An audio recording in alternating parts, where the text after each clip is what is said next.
আসসালামু আলাইকুম। 2026 সালের এসএসসি পরীক্ষার্থীরা, তোমাদের জীববিজ্ঞানের টেনশন দূর করার জন্য আমি এসেছি। ইনশাআল্লাহ জীববিজ্ঞান নিয়ে আর টেনশন থাকবে না। এখানে আমি প্রথমে সৃজনশীল কোশ্চেনগুলো কিভাবে আসবে সেটা একটু বলে দিই। তোমাদের প্রশ্ন আসবে হলো দুইটা বিভাগে লিখিততে, ক বিভাগ, খ বিভাগ। ক বিভাগে 7টি কোশ্চেন থাকবে, তার ভিতর থেকে তুমি 4টি কোশ্চেনের উত্তর দিতে হবে 40 মার্ক। আর খ বিভাগে 5টি কোশ্চেনের উত্তর দিতে হবে, সেখানে প্রত্যেকটা কোশ্চেনের মার্ক হবে 2, অর্থাৎ 5 দুগুণে 10, তাহলে 40 আর 10 কত 50। তোমাদের লিখিত হবে 50 মার্কে, আর এমসিকিউ আসবে হলো 25 মার্কে, আর বাকিটা হলো 25 মার্ক প্র্যাকটিক্যাল। এইবার আসো হলো লিখিততে তোমাদের ক এবং খ বিভাগে জ্ঞান, অনুধাবন এবং প্রয়োগমূলক উচ্চতর দক্ষতা কিভাবে আসবে আমি অধ্যায় ভিত্তিক আলোচনা করব। তোমরা আমার সাথে থাকবা, আমি পার্ট বাই পার্ট এই ভিডিওগুলো আপলোড করতে থাকবো। প্রথম অধ্যায়ে আমি যেটা আলোচনা করব সেটা হলো প্রথম অধ্যায়ে 1 মার্কে, অর্থাৎ জ্ঞানমূলকে কি কি কোশ্চেনগুলো তোমাদের পড়া লাগবে। আশা করি এই কোশ্চেনগুলো পড়লে আর প্রবলেম থাকবে না। যেমন হিস্টোলজি কাকে বলে বা কি, এন্ডোক্রাইনোলজি কাকে বলে বা কি, বায়োজিওগ্রাফি কাকে বলে বা কি, এটা বাংলায়ও আসতে পারে, আবার ইংরেজিটাকে বাংলায়ও লিখে দিতে পারে। প্যালিওএন্টোলজি কাকে বলে বা জীবাশ্ম বিজ্ঞান কাকে বলে, এটা আসতে পারে। বায়ো ইনফরমেটিক্স, এটা বাংলায় লিখতে পারে, ইংলিশেও লিখতে পারে, আমি যেভাবে লিখছি সেভাবেও প্রশ্ন আসতে পারে। শ্রেণীবিন্যাস কাকে বলে, এটা খুবই ইম্পর্টেন্ট। কনজুগেশন কি বা কাকে বলে, অ্যানাইসোগ্রামাস কি বা কাকে বলে, আর্কিগোনিয়েট কি বা কাকে বলে, হেটারোট্রফিক কি বা কাকে বলে, এবং দ্বিপদ নামকরণ কাকে বলে, এটা যথেষ্ট ইম্পর্টেন্ট। দ্বিপদ নামকরণ কাকে বলে, এবং আইসিবিএন ও আইসিজেডএন এর পূর্ণরূপ লিখো। কেউ যদি মনে করে যে স্যার আমি এই 12টা কোশ্চেনের ভিতর থেকে একটা কোশ্চেন বাদ দিবা, তাহলে আমি মনে করব তার প্রস্তুতি গ্যাপ রয়ে যাবে। 2 মার্কে যে কোশ্চেনগুলো আসে অনুধাবনমূলকে, সেগুলো নিয়ে আমি আলোচনা করব। সেখানে আমি জাস্ট 9টি প্রশ্নকে বাছাই করেছি। এগুলো করলে আশা করি 2 মার্কে আর কোনো সমস্যা থাকবে না। প্রথম যেটা, সেটা হলো মরফোলজিকে ভৌত জীববিজ্ঞানে অন্তর্ভুক্ত করা হয়েছে কেন। এখানে ভৌত জীববিজ্ঞানের যে 11টি শাখা আছে, তোমরা 11টি শাখার মরফোলজি থেকে শুরু করে ইংরেজি বাংলা দুটি মনে রাখবা। যে কোনো একটি শাখাকে তুলে দিয়ে বলবে যে এই, যেমন একটা উদাহরণ দিয়েছে, মরফোলজিকে ভৌত জীববিজ্ঞানে অন্তর্ভুক্ত করা হয়েছে কেন। আবার দেখো 2 নাম্বার হলো এন্টোমোলজিকে ফলিত জীববিজ্ঞানে অন্তর্ভুক্ত করা হয়েছে কেন। তো এন্টোমোলজি হলো ফলিত জীববিজ্ঞানের একটি শাখা। ফলিত জীববিজ্ঞানে তোমাদের বইতে 17টি শাখা আছে, যে কোনো একটি শাখার নাম তুলে দিয়ে এই কথা বলতে পারে, তবে আমার মনে হয়েছে এন্টোমোলজিকে দিতে পারে, তাই আমি একটু দিলাম। এরপর শ্রেণীবিন্যাসের উদ্দেশ্য। শ্রেণীবিন্যাসের উদ্দেশ্য তোমাদের বইতে একদম সরাসরি লেখা আছে, তোমরা কিছু টনিক পয়েন্ট মনে রেখে লিখে দিতে পারো।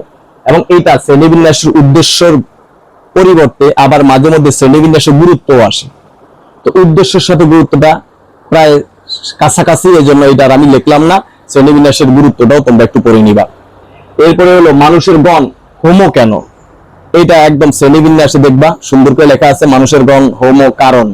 এভাবে মানুষের প্রজাতি হোমো সেপিয়েন্স কেন, এটা সব থেকে বেশি ইম্পর্টেন্ট, যে মানুষের গণ হোমো সেপিয়েন্স কেন। অনেক সময় প্রশ্নের মধ্যে হোমো সেপিয়েন্স না বলে শুধু সেপিয়েন্স কেন এই কথাটা বলে, উত্তর কিন্তু একই হবে।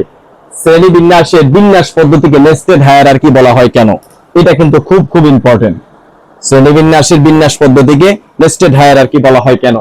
এরপরে দেখো, এরকম একটা কাজ করবে, যে কোনো একটা বৈজ্ঞানিক নাম দিয়ে তার শেষে এল দিবে, মানে অর্থাৎ একটা চিহ্ন দিয়ে দিবে, তারপরে হলো একটা সাল বসিয়ে দিবে। এখন বলবো এটা বলতে কি বোঝায়। যেমন আমি একটু বলে আলোচনা করে দিই। এইটা অরাইজা সেটিভা দ্বারা ধানকে বোঝায়, এবং এল দ্বারা হলো যে ধানের বৈজ্ঞানিক নামটা যিনি দিয়েছেন তাকে বোঝায়, অর্থাৎ লিনিয়াসকে। এবং এই সালটা দিয়ে বোঝানো হয় যে ওই নামকরণের সালটা। এই ব্যাখ্যাটা আসতে পারে। মানুষকে হেটারোট্রফিক বলা হয় কেন, এবং প্লান্টি রাজ্যের জীবদেরকে অটোট্রফিক বলা হয় কেন। এবার দেখবো আমরা প্রয়োগমূলক গুলো কিভাবে আসে। এইরকম কি করবে, চিত্র দিয়ে দিবে। তোমাদের বইতে যে হুইটেকার, হুইটেকার, উনি যে 5টা রাজ্যের কথা বলেছেন, এগুলোর বিবরণ আছে।